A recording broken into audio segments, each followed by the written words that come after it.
This is what I presented at in Perth. It's an elaboration. There are some further refinements of this that we keep adding. We're not standing still on this. I presented this material yesterday at the annual general meeting of our New South Wales counterparts, the ECIA counterparts. As Marlene mentioned, they also launched the joint position statement there. The New South Wales Department, similarly to the work that our department here, their relevant department is also supporting this level of reform and is engaging the New South Wales branch of ECIA as a partner in advancing this kind of work. So we're not alone in this journey, but it is an interesting journey. Just a moment while my minder gets me to do something. What do I need to do? Higher. Higher, deeper, louder.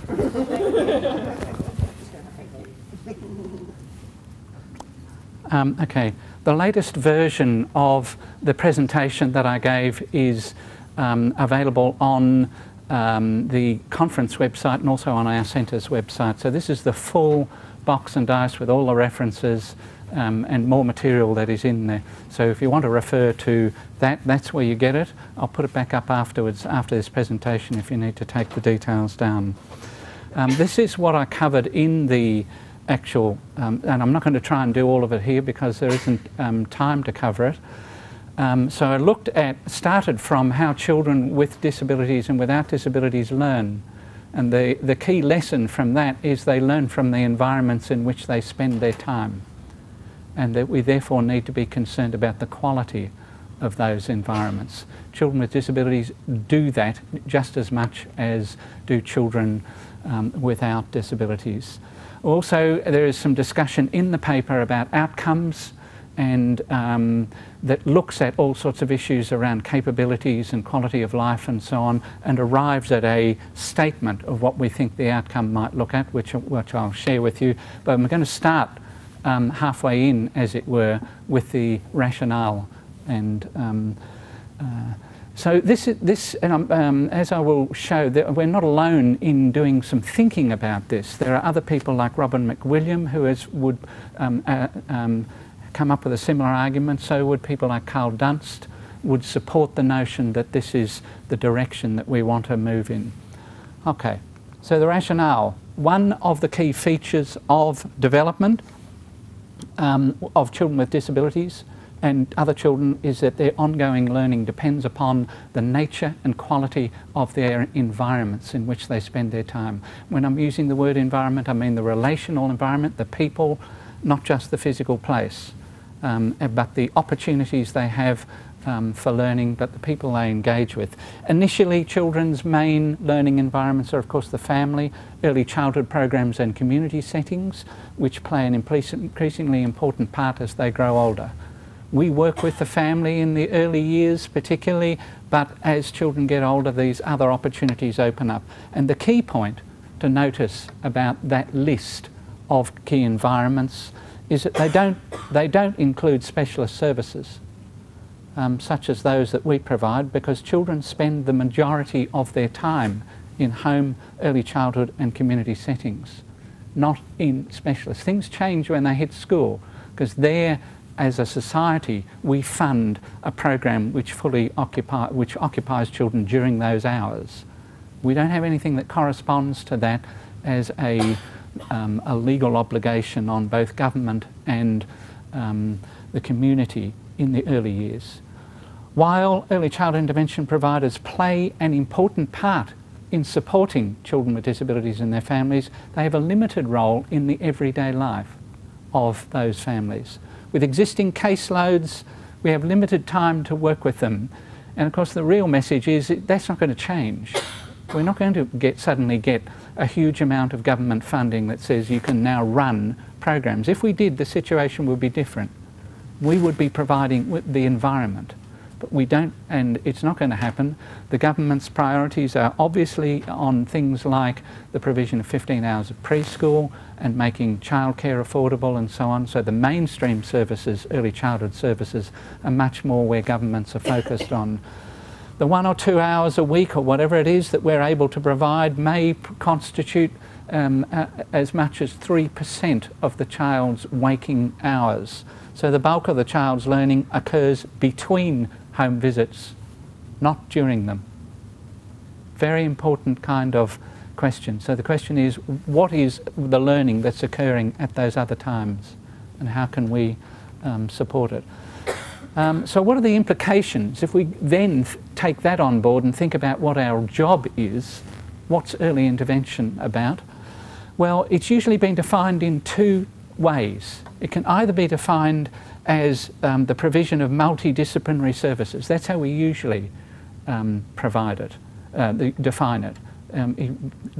If you say what do your services do, and when I was in charge of a program, and some of my former staff are here today, that's what I used to describe it. If I was talking to a prospective parent, I would say, this is the service. We provide this U-Butte whiz-bang program with these services.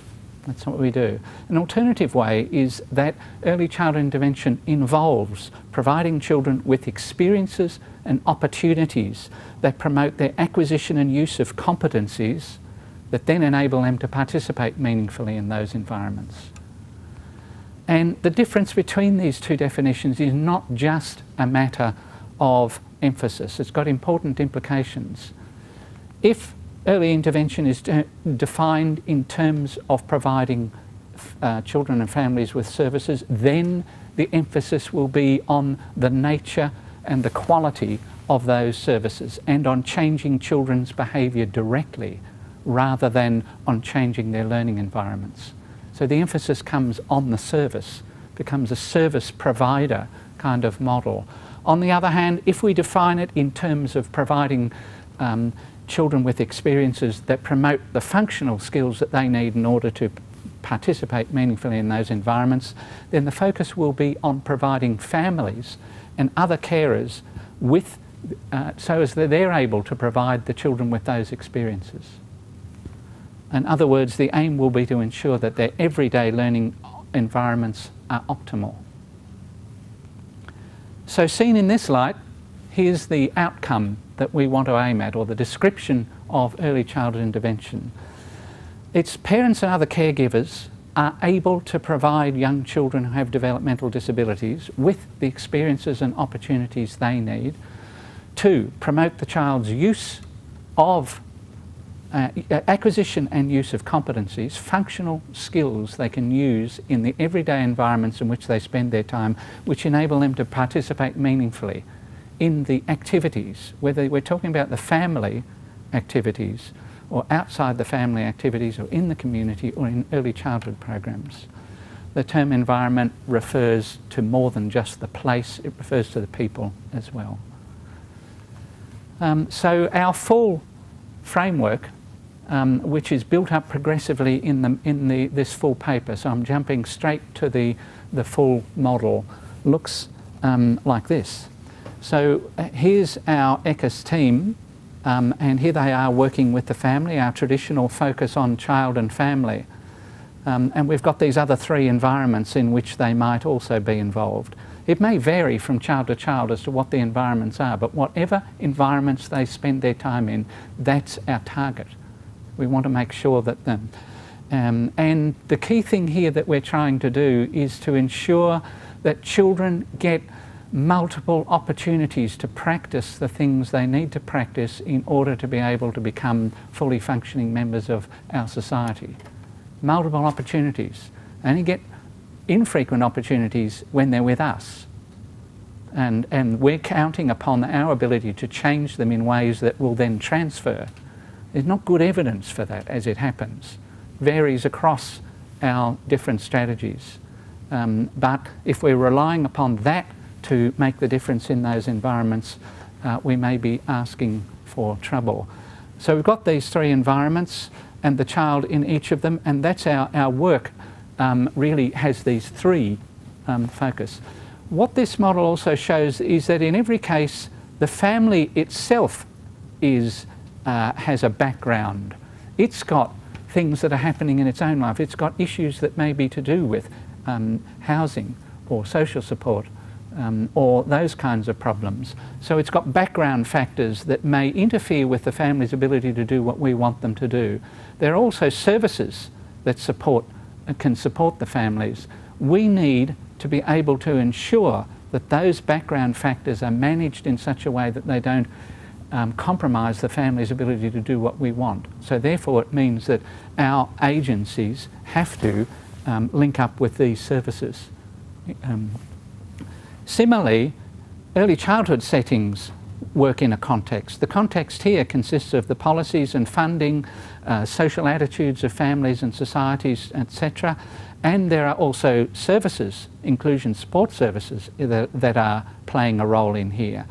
So the early childhood intervention team's role is to concentrate on the individual child and the adaptations that they might need in order to be able to learn in that environment, whereas the role of these policies and of these background support people and of the mainstream service providers is to ensure that that program is as inclusive as possible, and therefore that what the child with a disability needs slots in more easily, and that the needs of all child are attended to, which is the purpose of that joint statement.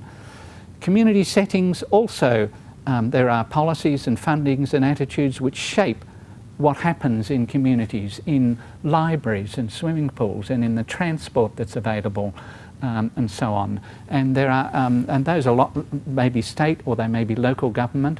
And there are also background services, disability and access services that support this. Again, the implication of this argument is that our services need to team up with these people to ensure that those settings are as welcoming as possible. This opens up a whole array of challenges for us, that we know how to do some of this stuff and not others. So some of this stuff is visionary. Okay, the key features of this model, this framework, are these. It's based on an understanding of the key ways in which children develop and learn, through early learning environments and through caregiving relationships. They learn through the relationships. The people who work with or who live with these children relate to them in ways which promote development. Infants come into the world with a capacity to interact with the people around them. An infant uses the brain of an adult to create their own brains.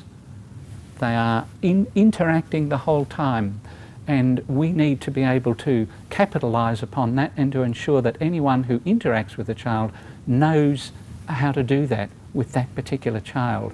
And you will know that our kids have various problems in being able to do that, but they all can. This model is based on a clear statement of the outcomes being sought, which is to ensure that children with disabilities acquire the functional skills, etc.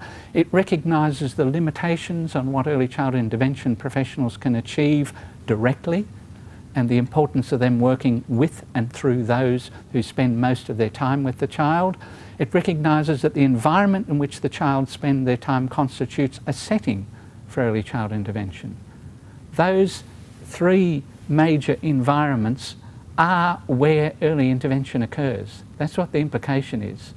We've always thought of early intervention as occurring in our centres or with us. This is saying, and it still has, this model doesn't rule out a role there, but it does imply that the real thing that we're interested in here is that the environments in which they spend their time represent early intervention settings. And it recognises the importance of working with other services to help families address the external and internal factors that can otherwise undermine their capacity to support their children effectively. And some of the messages I'm hearing from people in the field here and elsewhere is that we've got more families who have got complex problems on service, and that those external factors, those background factors, are likely to play more of a role. So if we are trying to provide foreground factors, as foreground services addressing the presenting problems that children have, and we ignore that stuff, then you're going to be struggling. It's going to compromise our ability to support families effectively, because they're not able to make use of our stuff because of all the other stuff. So that's a challenge for the systems as a whole, and therefore for early childhood intervention services and its role within the system. Our linking up with mainstream early childhood is only part of the journey that we have to be involved in. Okay, there are other early childhood intervention frameworks that we looked at when we were doing our review. There's Mike Goralnick's developmental systems model. Carl Dunst and Carl Trivett have an integrated framework model. Robin Williams got a support-based home visiting model, very much along the lines that this is talking about. Sam Odom and Mark Wallery have a unified theory of practice model. Which identifies a whole series of evidence-based strategies. Gillian King's been unusually busy and has two models, a life needs model and a relational goal-oriented model. So there are a lot of common elements in these models in our sector. So we're not travelling on this journey alone. So if we're going to do something about this, apart from getting rid of the fly, you start getting worried when a fly hangs around for a long time. What is it? Worry about your personal hygiene. Issues to be addressed. This outcomes-based framework has got profound implications for practice and represents many challenges. Those of you who have heard it before and have been grappling with some of these challenges, or those of you who are hearing this kind of argument for the first time, will recognise this. And some professionals may experience these as threatening their professional identity and skills, while others will interpret it as providing exciting new ways of using their skills to best effect. What should be clear is that the framework does not imply that there is no need for professional skills.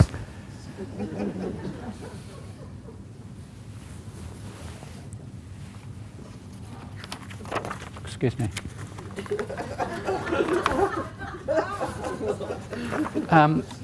It doesn't imply there's no need for professional skills. On the contrary, we need those skills more than ever. It also doesn't imply, as some people were interpreting it in New South Wales, that there mightn't be any need for early intervention agencies, which is not in this our thinking at all. However, what is implied is that the ways in which we use our skills and knowledge will differ from some of the more traditional ways. That's what we're talking about.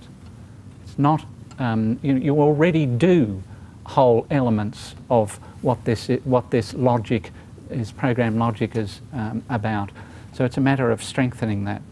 So the issues to be addressed look like this. We need to identify strategies that have proven to be effective and test each one against the outcome-based framework. So, and I'll show you some of the strategies that are candidates for things that we might, that might be consistent. So the point here is that everything we do, we need to be able to know that it has a clear program logic, that we know what it's trying to achieve, and we need to be able to demonstrate that it achieves the outcomes that we want. That is, it contributes to the children, to the environments in which they spend their time, being better able to support the child's learning. So everything we do has got to be able to contribute. So we've got to challenge all the stuff that we do and ask of each of those strategies, how does it achieve that? And we really should only be using those ones that do that job. We need to compile a list of those strategies that can be shown to be consistent with the framework, showing exactly how each one contributes to the overall outcomes and to the specific roles. Can you read that? It's actually pink in my presentation, so I don't know what's happening here. Identify any additional intervention strategies that are specific to particular disabilities or particular disciplines. So there's a challenge for each discipline to look at the strategies and to consider to what extent they actually achieve the aim that we're looking at. And I read a useful paper yesterday about this. It was by a parent, happens also to be an anthropologist, and was sitting on a New York State board developing some evidence-based guidelines for physiotherapists in early intervention. and she describes the process and the thinking behind it. And what she says is that basically they defined evidence-based practice in terms of changes in the child, and they didn't consider changes in the family or changes in the environment, and therefore they privileged a certain form of evidence-based practice, which is a very narrow form of evidence-based practice, and therefore missed out on a whole series of things which are important. In effect, they made the same mistake that we've described in this paper, which is they plumped for the evidence-based service-oriented model rather than one that looks an ecological outcomes-based model, which is looking at the environment. We need to develop protocols for key worker and transdisciplinary practice that specifies the roles and responsibilities of the early childhood intervention teams.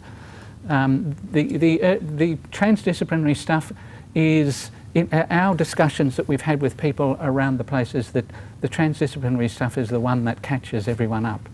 People get worried about that more than they get worried about the other kind of stuff. What does it mean? We have trouble understanding it.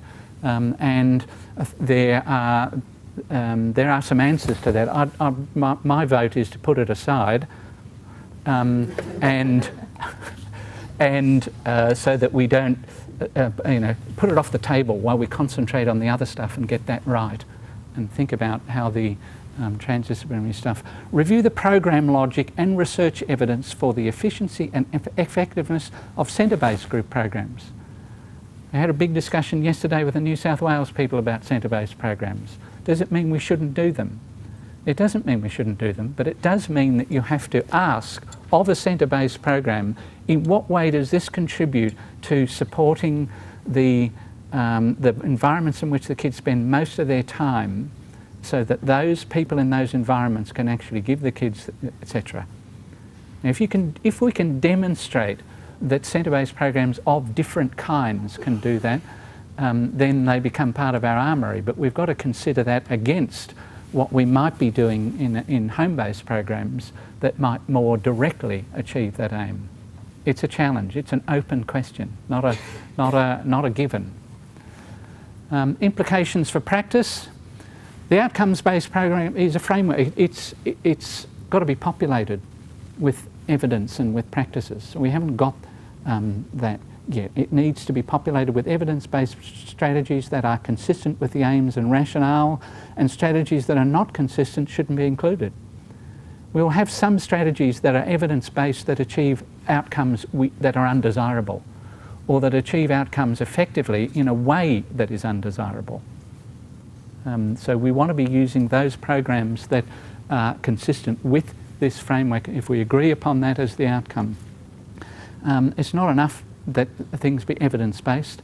They have to achieve the outcomes that we consider to be desirable. And the outcomes that we consider to be desirable are not based on evidence, they're based on values. We're saying we value the place of, as a society, as a professional body, and with our colleagues in the early childhood field, we value children children with disabilities as participating fully in our society. We didn't always do that.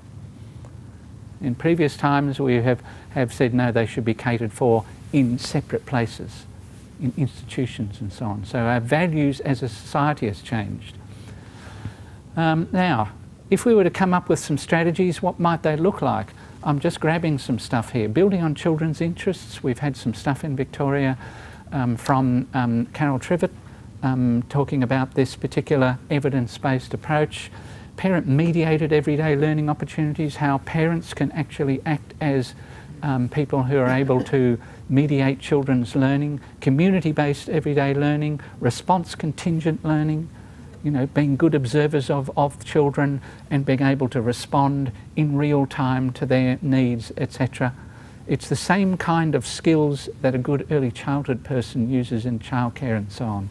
That's what we're after. Working with families, family-centred practice and family-centred care have good evidence behind them. Capacity building practices are part of what we should be doing. Home visiting as a strategy has good evidence. Routines-based approach that Robin McWilliam and his colleagues champion have is a very effective process. The coordination of services is something, and the key worker has evidence behind it as well, challenging though it is. But we now have some good resources around this. So we have John Forster, we have the Noah's Ark resource on key working. Robin's got a book on this, and there's a new book out from Melissa Sheldon and Nathan Rush on team working. Working in other settings, coaching and counselling and consultation. How do we transfer our skills to people outside? That's a skill that we're not necessarily trained in, that we do need to become trained in. Engagement strategies for promoting children's engagement in early childhood settings, etc. So those are just candidate strategies which seem to be consistent with the model, and which we might be among the things that we look at and explore to see whether we should be using those on a regular basis because they're achieving what we want. The challenges, I've got 4: direct therapy and professional skills. If the principal role of disability professionals is to work with and through others, what does this mean for their specialist skills? Under what conditions and for what reasons do you see a kid? Clearly, you have to work with children in some capacity or other. Equally clearly, we cannot rely on doing that to achieve the ultimate outcome. So you have to work with kids, you have to know your way around a kid. You can't pass on knowledge about a particular child or children in general if you haven't got the skill in doing it yourself. So we have to allow that that's one of the things that we're doing. So if we accept that the main role is to ensure that the child's home and early learning environments are optimal, then we have to explain how direct therapy with a child achieves this. So it's another kind of challenge. If it does, and there's surely some circumstances, then it will continue to play a role. And these people, this particular paper is the only one that sort of had a crack at trying to work out what that, how to do that. I'll leave you to look at that. Key worker, transdisciplinary stuff. From the perspective of families, particularly families with complex needs, then the key worker thing works for them. That's what we do. Do we need to do it in every case? Should every worker do it? No, those are things that we need to work out. We have, but this is one of the challenges that we as a field need to come to grips with, because there's evidence to support that it can be very helpful for families. Centre-based group programs I've talked about. It's an open question. If they can be shown to contribute to the outcome we want, then we should continue to use them. The fourth one, which was on yesterday's presentation and not on this presentation, is about early year, about the link with the early years. Here, the challenge is, how do we link up? In the early years, field in Australia is clearly going through a major renaissance with Commonwealth leadership for the early years learning framework and for the national quality standards and so on, and with renewed attention to that professional group of people and moves to bring them up to a higher status, all this kind of thing. But the early years learning framework represents a huge opportunity for early childhood intervention. Those frameworks and the national quality standards are meant to be inclusive. So they represent an opportunity where our two fields can come together. I think early childhood intervention has much to offer, value to add to that whole kind of framework. So we need to work out how to do that. Implications for policies. We've got to get the outcomes statement. We don't actually have an outcome statement about early childhood intervention at a national level. I'd like to see one. Philosophy and practice. So we need a COAG kind of statement that at that kind of level that brings some sanity to some of the things that happen, because we have some insanity happening at the funding level. We have problems with the kind of funding. Carl Dunst says in the US that the federal government funding there encourages a market-based service model that is detrimental to best practice. And we've got some of that. In Victoria, our system doesn't do that, but the federal funding that's come in over the top of that does. and that's complicated things already. So my problem with the Commonwealth funding, not available for all kids with disabilities, it's category based. It encourages a service-oriented conceptualisation rather than an outcomes model. It's independent of the current system and therefore an unwelcome layer of complexity. Each family receives the same allocation of funding regardless of need. It also is drawing talent away from our field into private practice where, etc. And the Commonwealth hasn't said that what it wants, what it will provide is services that, what it will fund is only services that promote the environments of kids. What it said is it will fund services that are evidence-based. And so therefore we get into that debate about what do we mean by this. So how the NDIS plays out is going to be of major importance. I would argue that what we need is not the current model, but one that is much more focused along the lines that we've been discussing here. Implications for society. I think this reconceptualisation has universal implications. Environments are important for all kids. It's a very important way of thinking about this. Second, we need to go beyond traditional notions of disability and think about the full diversity of human ability. All the characteristics that we're looking at fall on continua. There's no absolute cut-off point for any disability. So what happens to the kids who are not quite eligible? What's our role in that? And we've got arguments from people like Cathy Snow along these lines, or Tom Armstrong talking about neurodiversity, or the psychiatrist Jonathan Smoller talking about the other side of normal, all arguing along these same lines. So there's an interesting evolution of thinking there. So we need to ground our understanding of the extremes of functioning in terms of normal development. This is what I did in this paper. We started with normal development and said, how do kids learn and how kids with disabilities is different. That is different from starting from the extremes and saying, what's wrong with this kid, and trying to work things out. And I think that we've got a new wave of thinking coming through that is going to focus on this other approach. What's normal development? What are the perturbations of etc. And this may well revolutionise how we understand, classify and manage the extremes of functioning and behaviour. Third, we need to go beyond traditional notions of inclusion. Fourth, we need to go beyond that. Whoops. So finally, for children with developmental disabilities, our aim is, now, we've got to find a way of telling this story that doesn't end up with a sentence that looks like this. We need a kind of nice, clean narrative statement, but this is the statement that we had before. Our job is to ensure that parents or other caregivers are able to provide children with disabilities with the experiences and opportunities that they need that will promote their acquisition and use of competencies, communication competencies and social competencies and functional competencies, etc., that will enable them to participate meaningfully in all the key environments in their lives. That's it. Thank you.